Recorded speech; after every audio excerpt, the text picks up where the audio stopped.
የቅድስት ሀገር የኢትዮጵያ ባንዲራ ነው። እስቲ በድጋሚ አውለብልቡት።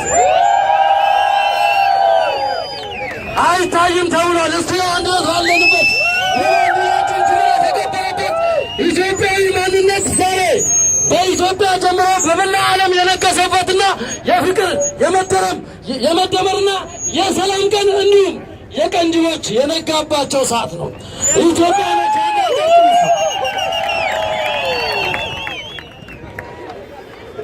ወደ ኋላ ትንሽ ተጠጉ እያሉ ነው። ገዛኸኝ ነብሮን የመሳሰሉ ኢትዮጵያኖች ውድ ሕይወታቸውን አሳልፈዋል። ስለዚህ ወገኖቼ ዛሬ ገዛኸኝ ነብሮ ቢኖር ይሄ መድረክ አይበቃውም። ይሄ ባንዲራ በሙሉ አይበቃውም። ስለዚህ የሱም ቀን እሱንም የምናስብበት ቀን ስለሆነ በልባችሁ ይሄንን እያሰባችሁ የመደመሩን ቀን በከፍተኛ ድምቀት ኢትዮጵያን ወንድሞች፣ ኤርትራን ወንድሞች ሳንለያይ በፍቅር በሰላም አብረን ይሄንን ቀን እናሳልፋለን። ይህንን ቀን ማንም አልሰጠንም። ይህንን ቀን የሰጠን እግዚአብሔር ነው። አይደለም እንዴ? እኛ ኢትዮጵያኖች 27 የሰቆቃ ዓመታቶችን ዘመናቶችን አሳልፈናል። አሁን ደግሞ በመቶ ቀን ውስጥ ብርሃን አይተናል። ይህንን ብርሃን ሊያጨልም የሚመጣ አካል ካለ ሁላችንም በጋራ ከዶክተር አብይ ጋር በመሆን እንታገለዋለን። ከፕሬዝዳንት ኢሳያስ ጋር በመሆን እንታገለዋለን። ሰላም ለሰው ልጆች ሁሉ አስፈላጊ ነው። ፍቅር ለሰው ልጆች ሁሉ አስፈላጊ ነው። ሰላምና ፍቅር በገንዘብ ኃይል አይመጣም። በመሳሪያ ኃይል አይመጣም። እግዚአብሔር ኢትዮጵያን ይባርክ። እግዚአብሔር ኤርትራን ይባርክ። ጊዜ ያለን በሰፊው እንጫወታለን። መድረኩን ለበላይ እስከዛ ድረስ ሁላችሁ በሀገራዊ ፍቅር ስሜት የተሞላውን እባካችሁ መድረክ ላይ ያላችሁ አንድ ረዱልን። መድረክ ላይ ያላችሁ እባካችሁ አንድ ረዱልን። መድረክ ላይ ያላችሁ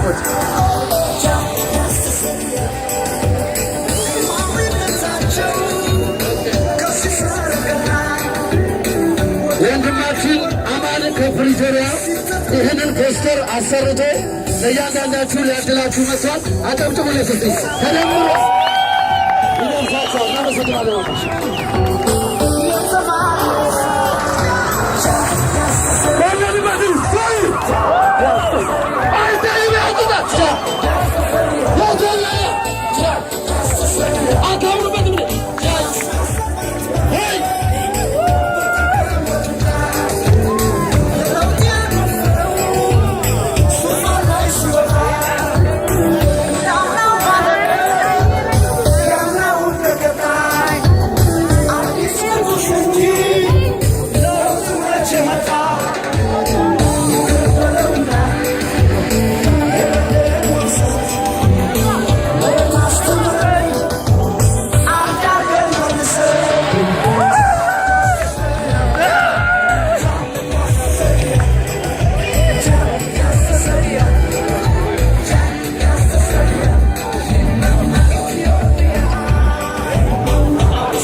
እባካችሁ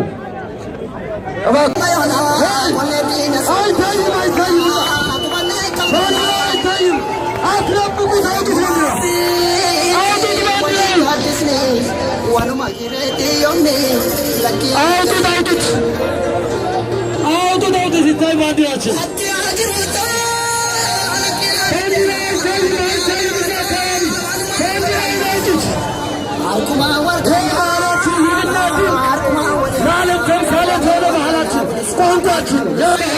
ቋንቋችን ማንነታችን ለዓለም ሕዝብ ሆልት የታየ ለዘመናት የ3000 ዓመት ታሪክ ያላት ኢትዮጵያ ነች። አውለብልባት አይታይም። አውለብልባት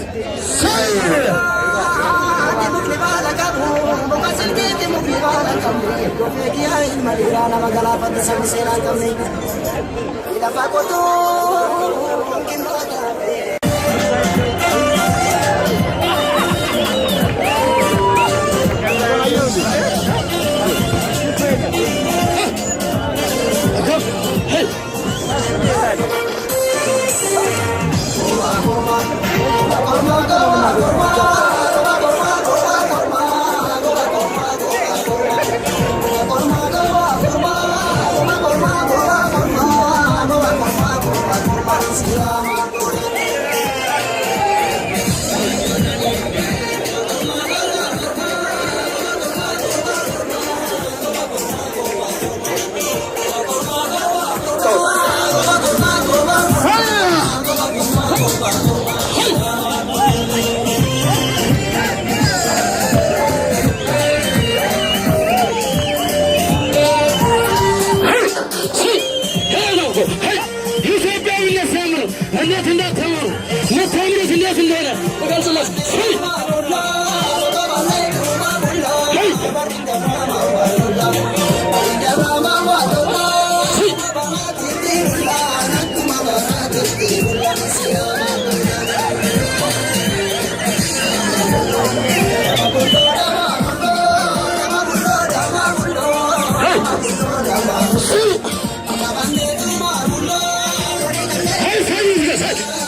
አንድ ሙዚቃ በራሴ ደረጃ ልጋብዛችሁ።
ኢትዮጵያኖች በዘረኛ መንግስት በከፋፍለ መንግስት ተገዝተን በጭቆና በብዝበዛና ህዝቦቻችንን የግድያ ባደረገ መልኩ ያን ያህል ጊዜ ስንዋጋ ቆይተናል።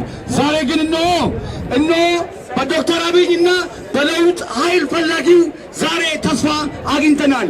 ይህንን ተስፋ የሚያጨልሙብንን እንዋጋ። አንተ ሞተ ዛሬ እኛ ባንዲራውን ከፍ አድርገናል። ይህ ባንዲራ ያንተ ነው። ነብሮ አንረሳም፣ እንወዳለን። እግዚአብሔር በሄድክበት ቦታ ነፍስን ይማር። ሌሎች ኢትዮጵያኖች መቼም ሰዎችን ሀገርና ክብር ግን በበርሚት በነፃ ወረቀት አይሸጥም። ሀገራችን ሰላም ከሆነች ሀገራችን ነገ ሰላም ከሆነች እኛ ሀገራችን ገብተን የምንሰራ ብቁ ዜጎች መሆናችን አስመስክረናል። እስከዛሬ ለ20 ዓመታት በስደት ዓለም የኖርነው እዛች ሀገር ውስጥ እንደዛይት እንኳን ተስፋ እችን የመሰለች ቀን እንኳን ተስፋ ማየት ስላልቻልና ሌሎችም ማየት ስላልቻሉ ኢትዮጵያኖችና ኤርትራያኖች በየዓለም ተበትነን እንገኛለን። አይደለም እንዴ? ዛሬ ግን ይህንን ቀን ያመጣው ዶክተር አብይ አይደለም። አትሳሳቱ፣ ክቡር እግዚአብሔር ነው። ይህንን ቀን የእኛን ድካም የዛን የኢትዮጵያዊ ንጹሐን ደም አይቶ ይችን ቀን በዶክተር አብይ ላይ መሰረት አድርጎ ተስፋ ሰጥቶናል። ይህ ተስፋ ግን መጨለም የለበትም። እንደምታውቁት እኛ ለ20 ዓመታት እዚህ ሀገር ላይ ስንታገል ይህንን ስርዓት ስንቃወም ኖረናል። አይደል እንዴ? ዛሬ ታዲያ ሰላም ሲመጣ አሁንም መቃወም አለብን እንዴ? ዛሬ የሰላሙ ተስፋ አካል ከዛ ጎን ሆነን ይህንን ትግል መደገፍና ከመሪዎቻችን ጋር ጎን መቆም ነው ያለብን እንጂ ስንት ዓለም ስንቃወምማ ከቆየን የታገልንለት ዓላማ የተሞተለት መስዋዕትነት የተከፈለበት ዓላማ ከንቱ ነው ማለት ነው። ዛሬ ወደዳችሁም ጠላችሁም ለውጥ መጥቷል። በኢትዮጵያ ውስጥ ተስፋ አለ። ያ ተስፋ ግን በወንበዴዎች በዘረኞች እንዳይቀለበስ የእያንዳንዳችን የኢትዮጵያዊነት ግዴታ ነው።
እስቲ ለራሳቸው አጨብጭባሉ።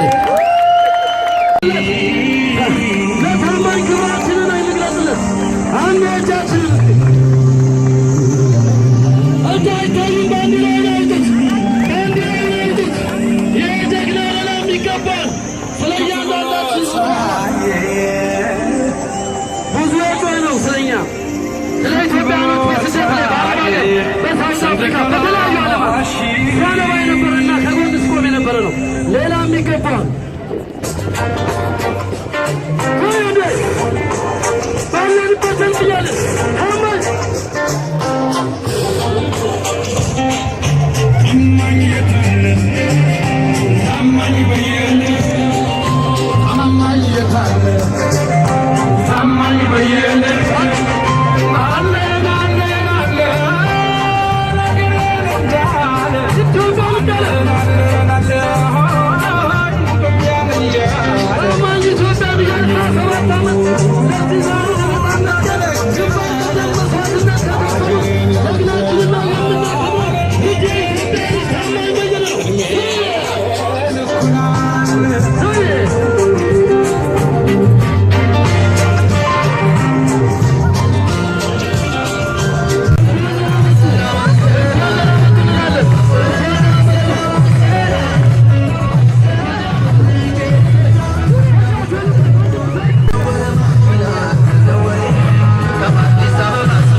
እያጨበጨብን ወደ ቦታቸው እንዲያርፉ በጭብጨባ እንሸኛቸው።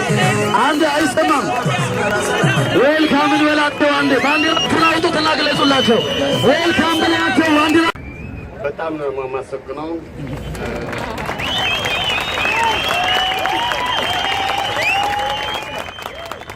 የተከበራችሁ አባቶች፣ የሃይማኖት መሪዎች እንዲሁም የኢትዮጵያ ማህበረሰብ ማህበር ሊቀመንበር አቶ ታምሩ እንዲሁም ወጣቶች፣ ሽማግሌዎች፣ ከቅርብና ከሩቅ የመጣችሁ ኢትዮጵያኖችና ኤርትራኖች እንኳን እንደ ዛሬ ፊት እንድንገናኝ አደረገን እንድንገናኝ ቻልን እያልኩ አሁን ቃል የሚገባላችሁ ዛሬ ምናልባት የኛ የምንገናኘው ዛሬ ብቻ ስላልሆነ ሌላ ጊዜ በአማርኛ እንደማቀርብ የቃል እየገባሁ አሁን በእንግሊዘኛ ያለኝ ሐሳብ ላቅርብላችሁ ፍቀዱልኝ።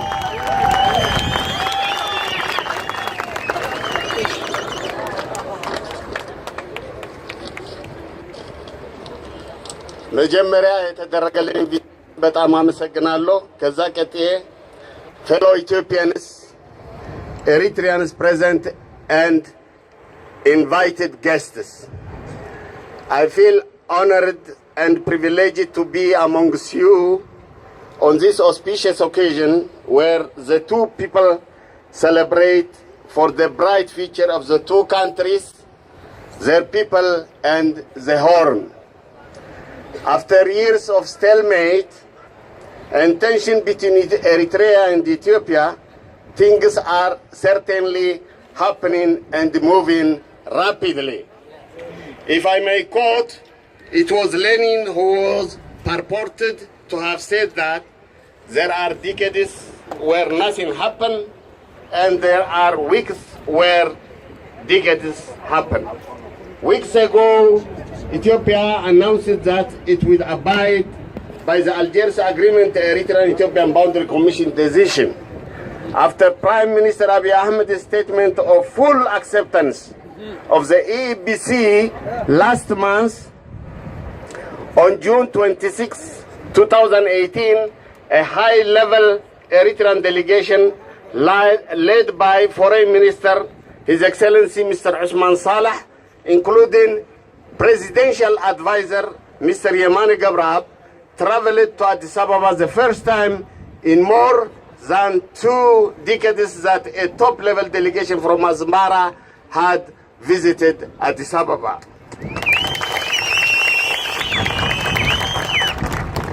During that historic visit, the delegation delivered a message from President Isaias Afwerki to Ethiopian Prime Minister Abiy Ahmed, and also held an extensive discussion with the Prime Minister on current relations and the prospect of ties between the two countries.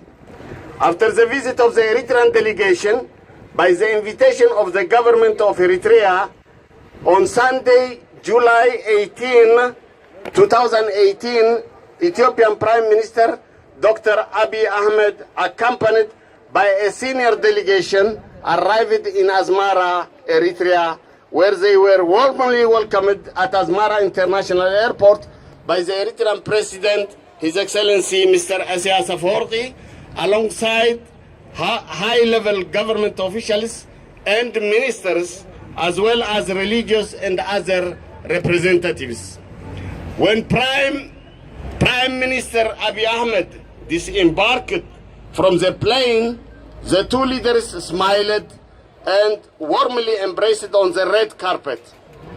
Soon after, the two leaders, honored by a military band, stood side by side as the flags of both Eritrea and Ethiopia were raised and their respective national anthems were played. The leaders then traveled across the capital in a large motorcad, the streets of Asmara overflowing with citizens in their tens of thousands, filled with excitement and joy, and came out to show their unreserved support for the ongoing initiatives toward the peace between Ethiopia and Eritrea. Same day on Sunday, in several towns throughout southern region of Eritrean region bordering Ethiopia, such as Senave, Adikai, Adikwala, Mine, Tsorana, and beyond, Eritreans gathered to demonstrate their support for peace with Ethiopia. Eritrean and Ethiopian flags were held aloft, proudly colorful banners proclaiming peace were waved. Both young and old people sang and danced cheerfully. Elders shed tears of joy, and the slogan, "Yes, peace, no war," was loudly accidentally chanted. As Ethiopians and Eritreans, it is quite difficult not to be touched or moved by this momentous occasion. Unfortunately, our two countries have been synonymous with conflict and war. We have often pulling each other down and ensuring our collective demise rather than working cooperatively to raise ourselves up collectively. Fellow Ethiopians, Eritreans present, and dear guests, while these are still early days, the signs are high promising and very encouraging. Both countries are faced with a number of significant challenges, and thus an end to the costly and largely unnecessary conflict and tension will allow the two to better focus their attention on addressing their various and considerable challenges. With peace and stability, vital human and physical resources can be used to combat poverty, improve education and human capital, or promote development rather than having to be diverted toward defense and national security.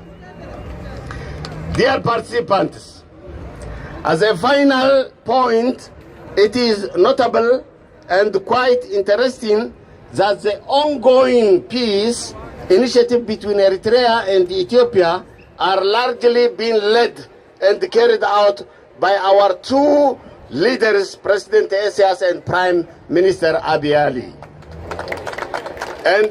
and peoples of both countries themselves, while the support and the commitment of the international community and various other partners is vital.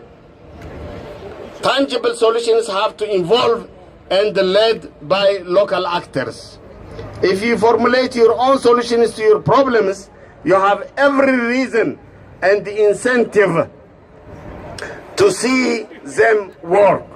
Through experiences, we have learned that external or foreign solutions were often not viable in Africa, since they were either imported or dictated to Africans.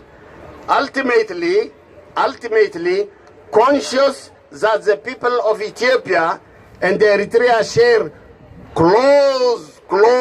very close bonds of geography, history, culture, language, and religion, as well as fundamental common interests, and recognizing opportunities lost over the past decades to build a bright future for their people, is determined to close this very costly chapter, which also had a detrimental role in the Horn of Africa, to make up for lost opportunities and create even bigger golden opportunities for our people.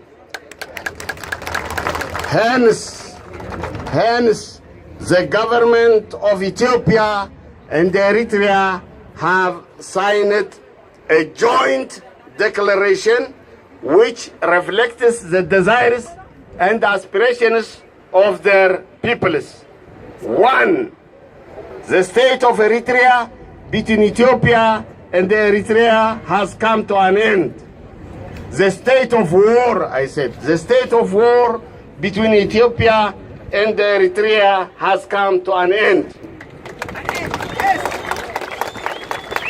A new era of peace and friendship has been opened. Two, the two governments will endeavor to forge intimate political, social, cultural, and society cooperation that serves and advances the vital interests of their people. Three, transport, trade, communication links between the two countries will resume. Diplomatic ties and activities will restart. Four, the decision on the boundary between the countries will be implemented. Five, both countries will jointly endeavor to ensure regional peace, development, and cooperation. Both governments express their gratitude to all friends of Eritrea and Ethiopia and call on them to redouble their solidarity and support.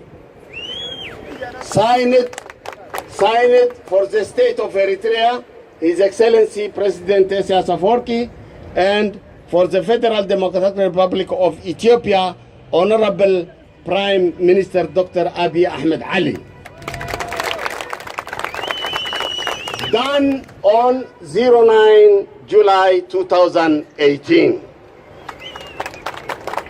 At this juncture, congratulatory messages are pouring from several heads and governments in Africa and elsewhere.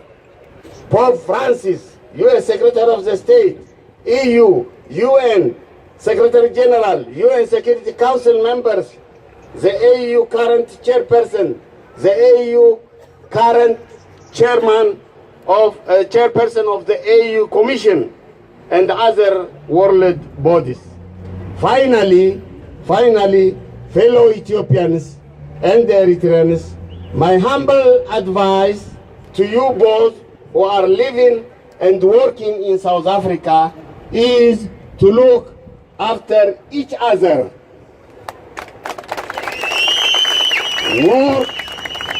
Work and cooperate in business and in your personal lives. Long live the people of Ethiopia. Long live the people of Eritrea. Long live the people of South Africa. I thank you.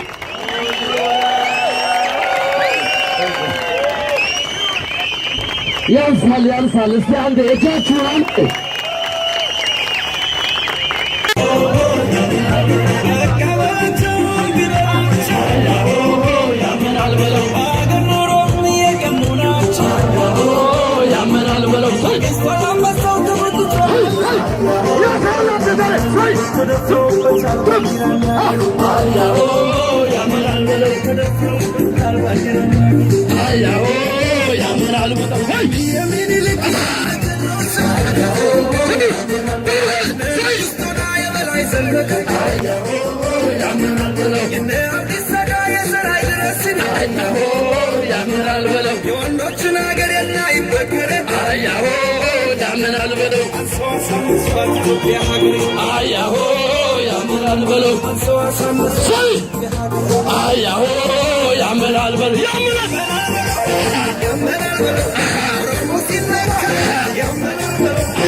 አያሆ አትነሳሆይ ዙፋን ትንሽ ተቀምጦ አያሆ መንደሩን የሚያውቅ ኢትዮጵያ ምድር አያሆ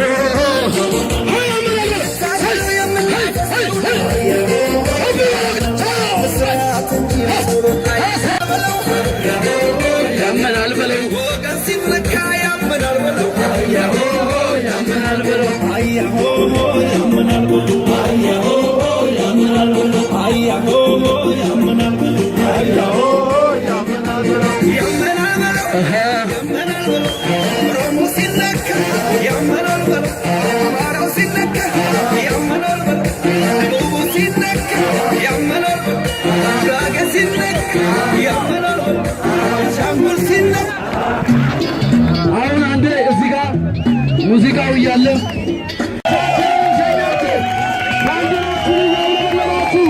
እንግዶቻችንን እንኳን እናመሰግናለን እና